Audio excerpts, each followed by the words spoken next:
Infovision, le journal du matin de Radio Vision 2000. Toute l'actualité nationale et internationale sur Radio Vision 2000.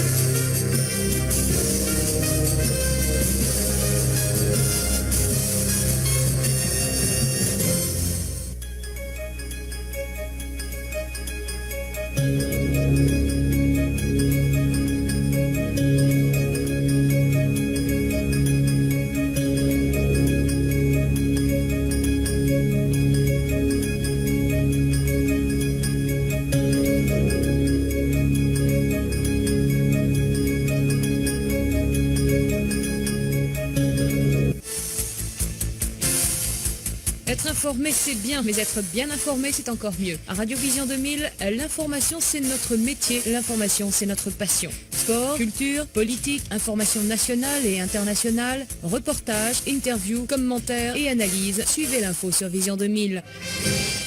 En français, en créole, l'information déclinée sur tous les tons. Informer, c'est notre métier. Informer, c'est notre passion. Ben Jean-Pierre sur les manœuvres techniques à l'antenne pour vous présenter cette édition d'Arbouze Figaro. Bonne écoute à toutes et à tous. Vous suivez Infovision, le magazine matinal de Vision 2000. Gangyo, terreur qui vient dans le pays et passivité autorité par rapport à la situation de violence qui a taillé mandat un peu partout dans le pays. La police dans la commune de Saint-Marc a procédé jeudi à l'arrestation d'un présumé bandit, membre du gang de Savien dans le département de l'Artibonite. Lors de cette opération, des armes et des munitions ont été également saisies. Nous dit Guiliano, c'est facile. Claudie Villien, 33 ans, c'est non, il a présumé bandit, base Savien, la police de la ville Saint-Marc arrêté dans mi-temps journée jeudi 14 juillet 2022 dans la zone Fressino entre sud ville Saint-Marc avec plusieurs cartouches gros calibre. Il y a deux autres nègres qui étaient accompagnés qui étaient échappés pour lui. Monsieur Sayo, tenant un pick-up noir Nissan Frontier sans plaque, force de l'audio à autorité de la justice joignent dans machine reçu pour un montant 30 000 goudes, yo payer médicaments si yo prend balle médicaments ça yo acheté dans une pharmacie pour sonder. D'après information, commissaire police Saint-Maclan, Ronald Pierre, confirmé par la presse. Arrestation sans fait pendant force de l'audio a débloqué route là au niveau Fressino après manifestation qui était dans la ville là matin jeudi 14 juillet 2022. La police joint tout, ils ont permis conduire qui sous nom John Westy jeudi pour Kounia, Claudie Villien, fermé dans garde à vue commissariat Saint-Marc. En attendant, il paraît devant juge naturel. Guiliano, c'est facile Saint-Marc, Radio Vision 2000. Merci Guiliano, c'est facile. La vérification des conteneurs confisqués au port de Port-au-Prince se poursuit. Cependant, les autorités n'ont fait état hier d'aucune nouvelle découverte. 19 armes automatiques, environ 20 000 cartouches et 120 chargeurs d'armes de différents calibres ont été retrouvés jeudi dans un premier conteneur. Le directeur général de l'AGD, Jules Sénédouard, se dit déterminé à combattre le trafic d'armes et de munitions et la contrebande. Il en appelle à la compréhension des acteurs de la chaîne douanière, soulignant qu'il y va de la sécurité du pays. Jules Sénédouard au micro de D'Arbouze Figaro. Tout le monde entend dire que c'est des conteneurs qui supposaient les douaniers en franchise. Ils présentent tout document, toutes les procédures sont faites. Et nous-mêmes, nous sommes clairs. Je dis, le mabou, il y a face en bas, ou par contre, qui est qui mal, qui est qui femelle. Et c'est une raison, l'homme rentré, nous chita, avec responsable du royaume, nous chita, surtout, le douane du pouvoir. Il y a un garçon qui décroît, et qui prend pour travail, et qui travaille, et qui a une équipe avec elle, nous chita avec eux. Nous expliquer, que peu importe. Importation n'a pas vérifié. Pas une question, d'ailleurs, une question de sécurité, sécurité. Donc, nous avons décidé, quel que soit circuit d'importation, c'est parti, la douane gagne pouvoir pour décider de vérifier. Et nous devons vérifier, quel que soit marchandise. Et peut-être, nous entrons dans la dynamique, ça, premier conteneur que nous prenons, qui vient en franchise. J'aime dire là, c'est tout, il y a une institution qui est franchise. Nous pouvons arriver même vérifier un plein conteneur. La population ouest qui constate qui fait 18 armes de guerre, 14 648 cartouches, 140 chargeurs, et les cartouches n'a pas de cartouches petits, c'est 5.56, 7.62, des quelques graines 9 mm, et quelques graines 12, et chargeurs qu'on a parlé, c'est le même chargeur de même calibre, ils ont viseur 50 000 dollars en faux billet de $100, dans moins de conteneur. Nous continuons à vérifier les importations. Et c'est ça que fait la demande. Les opérateurs économiques, les importateurs, les usagers qui sont impliqués dans la chaîne douanière. Il y a préoccupation pour nous parce que ça a fait là beaucoup de tout parce qu'il n'y a pas exempt de situation qui est dans le pays. Donc, on fait contrôle, il y a tendance pour les timideux, pour les plaignants, parce que sinon, ma chaîne de attractivité, vous êtes allé, etc. Écoutez, il y va de l'avenir, de la sécurité du pays. Tout le monde aux abois en pays. Il y a nécessité pour que la douane, chaque jour, renforce ce système de contrôle pour que nous arrivions à colmater la situation. Et nous comptons sous collaboration, tout le monde qui est dans la chaîne douanière là, et nous comptons sous collaboration, toute instance non l'État et toute instance dans le pays pour que nous arrivions à développer une synergie qui permet de nous aboutir avec les résultats que nous avons cherchés, qui sont arrivés permettre que nous, mon pays. Les produits, les vignes, sous couverture franchise, qui ça veut dire? Est-ce que il pas fait l'objet de vérification même avec tout l'autre produit? La loi dit que la douane doit vérifier toute marchandise que le public est nécessairement vérifié. Mais on comprend par rapport avec volume d'importation, volume conteneur à rentrer, et situation que nous vivons, parfois elle paraît extrêmement difficile pour une quatre facilitation pour commerce et autres. Donc, il faut prendre des dispositions pour que marchandises circulent avec une vitesse qui est beaucoup plus grande. Et c'est ça que c'est la question des petits pour faciliter la tâche avec le monde qui a fait importation. Mais tout, on a une possibilité suivant qui institution qui fait importation. Et puis, on juste prend sous parole. Donc, c'est des institutions qui morales, qui crédibles, que ça le déclare dans marchandises dans le conteneur. Et puis, parfois, il y a des possibilités de quitter marchandises à joindre.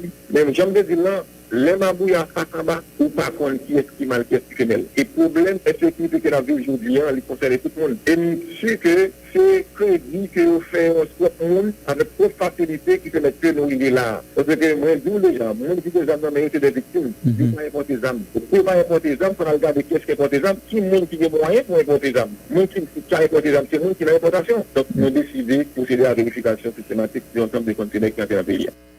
La direction générale de la NATCOM dit apprendre de la plus grande stupéfaction qu'en date du 14 juillet 2022, un tweet publié sur les réseaux sociaux a fait état de sa prétendue implication dans une affaire de trafic illégal d'armes à feu et qui aurait été découvert par l'administration générale des douanes.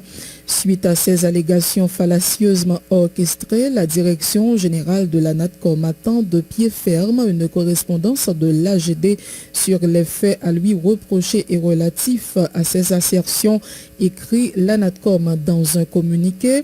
En conséquence, la direction générale de la NATCOM saisit l'occasion pour porter de bon droit un démenti formel à une quelconque implication dans une telle pratique tendant non seulement à nuire à sa réputation mais aussi à maintenir la population dans une situation de stress permanent.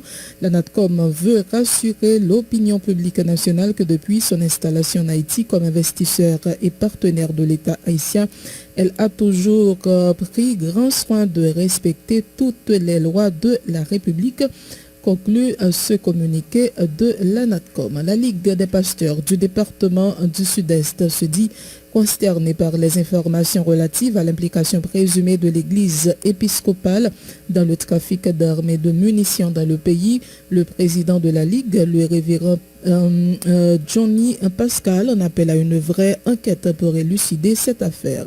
Alex Moïse nous en dit plus. Autorité haïtienne doit mener bon genre enquête pour déterminer l'origine cargaison d'armes et munitions. Je découvre les douanes Port-au-Prince jeudi 14 juillet 2022.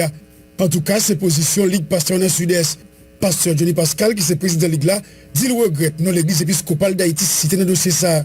Pendant qu'il encourageait la police avec la justice pour travailler pour arriver à éliminer toute doute de suspicion qui entoure le dossier ça. Nous recevons la nouvelle là, c'est avec un peu d'étonnement et façon il y a vulgarisé la nouvelle là, même gens que tout le monde dans elle, mais peut-être capable de gagner une personne malfroide, donc qui profite occasion pour capable régler les affaires par eux. Mais nous pensons que pourvu que la police doit gagner sous contrôle la police, nous croyons que c'est la justice qui doit faire lumière. Donc à qui est ce monde les âmes ça attribué, qui est-ce qui permet qu'ils entrent comment ils fait trouver dans conteneur qui vient dans bagaille qui vient pour l'église là. Donc nous pensons faut que la justice lui-même les prend responsabilité. Président Ligue Pasteur dans Sud-Est dit tout les indigné devant quantité de cadavres réactionnels qui tombent en balle ou bien passent en flamme du feu, bandit cap gouvernement Cité Soleil. Une série image d'après Johnny pour l'église là. Donc nous pensons faut que la justice lui-même les prend responsabilité. Président Ligue Pasteur dans Sud-Est dit tout les indigné devant quantité de cadavres réactionnels qui tombent en balle ou bien passent en flamme du feu, bandit cap gouvernement Cité Soleil. Une série image d'après pays pas aucune politique pour résoudre le problème de sécurité. L'insécurité est montée parce que je dis à même côté on pas espérer qui t'a fait couloir insécurité, il créé couloir pour insécurité lui-même les capable d'occuper plus d'espace et nous t'a dit dans chaîne gouvernement nous pas senti une solidarité le pays a tombé dans des désordre généralisé et c'est moun ko pas ta quoi qui gagne figure et c'est eux même qui profitent des autres ça pour enrichir tête yo. Président mission Église de Dieu Nazareth d'Haïti qui la population pas qu'à continuer à marcher sur ça encore. Mandé Premier ministre de facto à Dr Ariel Henry pour le dégager, mettre sécurité dans le pays pour faciliter le développement ou bien remettre des missions. Alex Moïse Jacmel, Vision 2000. Merci Alex Moïse. L'ancien ministre de la Jeunesse et de la Sécurité publique, Camille Junior Edouard, met en garde la société et les institutions publiques et privées contre les accusations gratuites en lien avec les armes et munitions découvertes au port de Port-au-Prince. Il rappelle qu'aucune conclusion dans un dossier ne peut être tirée sans les résultats d'une bonne enquête de telle sorte que chacun puisse jouir de la présomption d'innocence. On l'écoute au micro de Marie-Guylaine. Depuis quelques temps dans la société, il y a un pile problème d'insécurité qui tapine, problème de justice. Mais nous, que il y a un développement de situation côté des accusations publiques qu'a fait. Et là, au fait comme ça, et que non, mon réputation institutionnelle est tombée dans la vindicte populaire, au dépend du droit de la présomption d'innocence. Et nous voulons insister sur que l'enquête pas menée dans le sensationnalisme, enquête menée dans la sérénité. Et que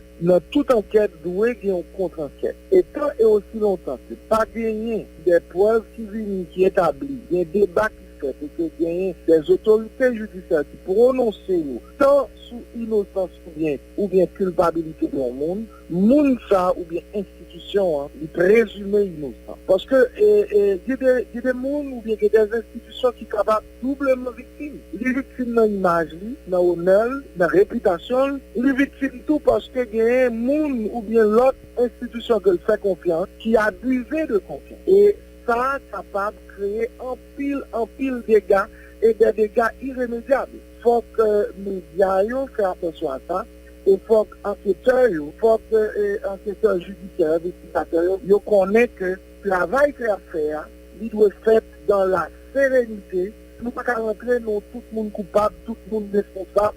Non, il faut fixer les responsabilités. Ok. Est-ce que dans ce sens-là, on voulait parler de ce dossier de cette personnalité aussi? Il y a des enquêtes qui mènent aux États-Unis, dans le ministère, dans l'institution et organismes autonomes, la justice à travers le parquet. Il y a des enquêtes. Nous ne pas fixer, ou bien identifier un monde en particulier.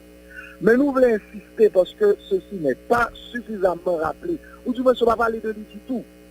Non monde qui a mené enquête sur lui, pas veut dire coupable, pas veut dire que le responsable de ça. Il enquête là a mené, Jean mon dit enquête là précise, que par cause d'un gagnant qui sorti pendant des années et qui comportement de la population a gagné un moment ça. Non, mais la loi prévoit des délais pour les enquêtes, même pour le juge d'instruction. La loi prévoit une durée, oui, pour mener une instruction. Et les durées ça, s'il pas suffisant, le juge d'instruction a demandé un nouveau délai. Enquête ne pas mener de manière indéfinie, mais tant que l'enquête n'est pas finie et que bien la justice qui prononce, la société n'est pas capable de condamner. Parce que c'est pas parce que tout le monde dit on bagaille que le vrai. Et à ce moment-là, aujourd'hui, Jacques est capable bien, demain est capable même ou même.